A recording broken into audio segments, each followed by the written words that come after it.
we take a live look at downtown Detroit, it is a quiet start out there. 43 degrees in the city, 30 in Ann Arbor, 37 in Pontiac, 36 in Monroe. I know he's going to get me in about 2.5 minutes.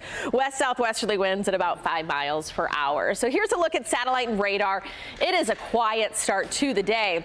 Not just for us here across Metro Detroit, but a good chunk of the region. I mean, you see some cloud cover west of Minneapolis and a little bit of snow as you get north of the UP, and that's about it. So it will be a pretty dry week ahead. Sunrise, this will be noticeably different today. Sunrise just before 8 a.m. So this means kids will be standing outside kind of in the dark in the morning. I mean, it'll start to be a little bit lighter, but we're not officially seeing that sun cross the horizon until 7:51. Sunset 7:36, and so the sun lingering later in the day, but it will be a darker pickup at bus stop, as I just mentioned. So 35 degrees come pick up. 41 at 10 a.m., 54 at 1, and 61 come drop off today. So low 60s in the forecast, putting us 20 degrees above average. And so for the kids who probably want to lose the winter coat later on this afternoon, just know they'll need that extra layer come pick up. So it's a layer up type of day.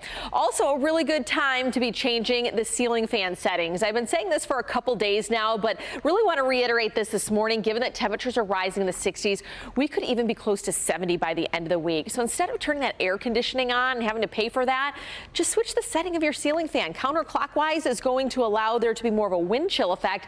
That's going to cool you off, especially on these days where the sun is beaming in. That in and of itself will warm things up inside the house. So clouds and radar, let's take you through the timeline here. I'm zipping through the week. We don't have anything to show you until about Saturday morning. So as of right now, it looks like we're pulling in some of that moisture, maybe as early as Friday night, but I've stopped the clock at 7:30 a.m. Saturday, and that's when rain starts to cross through the area.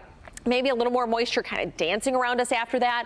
But overall, the next 5 days are dry. So today, sunny and 60s. Tomorrow, dry, breezy, a little cooler. And the coolest day of the week, Wednesday, but still dry. As those temperatures fall, it's a dry cold front, which means the car wash planner is a go over the next few days. You get your money's worth today because you'll probably have about 5 days of a clean car, but really green light over the next few days. Wind forecast, we really start to see the winds amping up towards the later part of the week. That southerly flow takes us close to 70, but it will be windy. 30 to 35 mile per hour wind gusts by the time we get to Friday. Temperature outlook, though, staying well above average. Climate Prediction Center puts these out for 6 to 10 days and then going all the way into the next 2 weeks.